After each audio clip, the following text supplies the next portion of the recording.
Chapter 1. You'll never find the ring if you don't start digging. The answer came to me like a beam of light emanating from the rubble of fear and confusion. I'm a dad, and I may have this opportunity for only a very short time. Why am I wasting this experience by feeling sorry for myself? I cannot change the fact that my son has been born with these problems. I cannot control whether he lives or dies, but I do have power over what I choose to do next. Hen, unexpected change hits and turns the best. V, laid plans, Rubble. It's normal to let Angu scared, or confused, or perhaps a bit of all three. In fact, you should expect that. It's like heading out the door for your drive home from work when someone suddenly informs you that all the traffic laws have changed.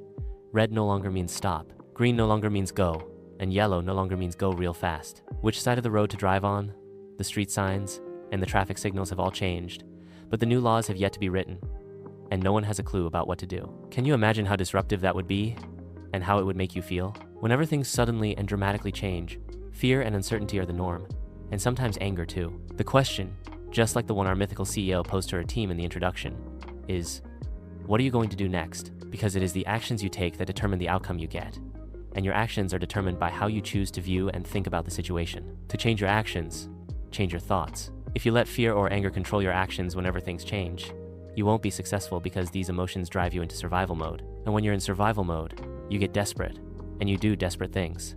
Desperation rarely leads to the ring. You're much better off acknowledging the rubble, and then deciding how to go about digging. Think of these emotions as nothing more than energy that you can put to better use. An amazing tale of survival demonstrates the point. Richard was the owner of a successful chain of high-end electronics stores in the upper Midwestern United States. The stores were profitable and doing well. Then, within a matter of minutes, he nearly lost it all. In fact, much of Richard's business was literally reduced to rubble. Suddenly, and with hellish ferocity, a tornado tore through his town, damaging Richard's largest and most profitable store, along with his warehouses and much of his inventory. Richard's stores, his dreams, and the fruits of his labor were all suddenly in jeopardy. As so often happens, swift change had brought with it sudden and serious troubles. Although I imagine that Richard was initially frightened and uncertain of his next steps, he didn't focus solely on the rubble by bemoaning his bad luck, bracing for a fight with his insurance company, withdrawing into himself, obsessively making plans, or simply giving up. These were not productive thoughts or actions, and they would not lead to the ring. So instead, Richard started digging, taking bold and resolute action in the face of change and uncertainty. He decided to have a tornado sale, repairing the damaged inventory as well as possible, then opening the remaining stores and warehouses to the public and letting people pick items right off the shelves. Richard then used the company's advertising budget for the remainder of the year to spread the word. High-end electronics at a discount. The strategy worked. On the day of the sale, people were literally lining up to walk through Richard's warehouses to pick up and buy his discounted items. It was his chain's most successful sale ever. Richard had found his ring, but he didn't stop digging. Analyzing why the sale had been so successful, he came to realize that while his old business model of selling high-end goods at a high price through traditional stores was a good one, this new model of selling valuable goods at a discount using a warehouse model promised to be even better. After the ravages of the tornado, Richard decided to adopt this new approach permanently. Before the tornado, Richard's chain had had 9 or 10 stores. However, because Richard and his people kept digging through the rubble of change, their treasures have multiplied dramatically. Today, the chain has well over 900 stores. Perhaps you've shopped there. Richard changed the name of his chain to Best Buy. Today, Best Buy is one of the most successful discount retailers of electronic goods in the world, and it got its start when its founder, Richard Schulze, was nearly wiped out by a tornado. This story illustrates several guideposts for locating the ring within the rubble. First, you'll never find the ring if you don't start digging.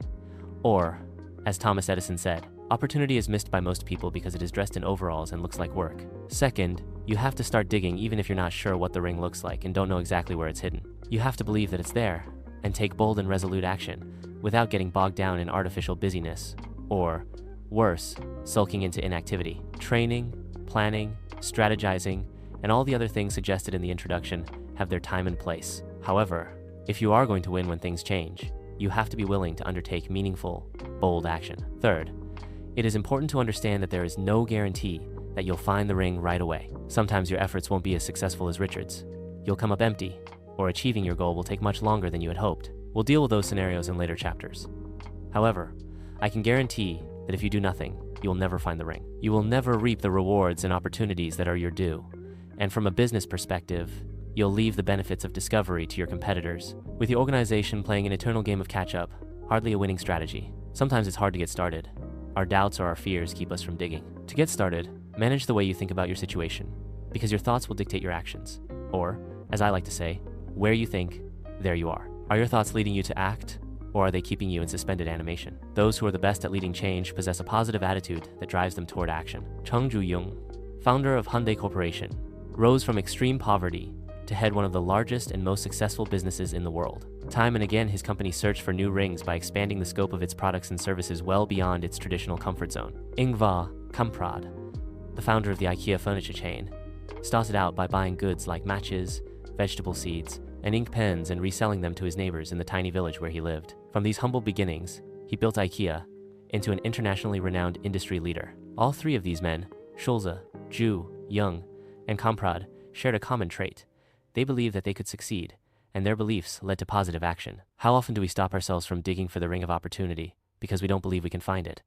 We stop ourselves from trying before we ever begin. You'll never find the ring if you don't start digging, and you'll never start digging if you don't believe in the possibility of success. In Made in Korea, Chung Ju-young and the Rise of Hyundai, author Richard M. Steers quotes Chung, "Some men live without thinking. Other men with positive thinking achieve 10 or 100 times as much as ordinary people." This simple dictum, believing that you can succeed, is the first and primary tool to take with you on each and every dig you undertake. Without it, you're not likely to find the ring of opportunity other than through plain dumb luck. It's better to improve your odds by telling yourself, "I can do this," whenever you are given the task of working your way through change or making change happen. Inculcating this positive mindset in yourself and others is step one toward finding the ring.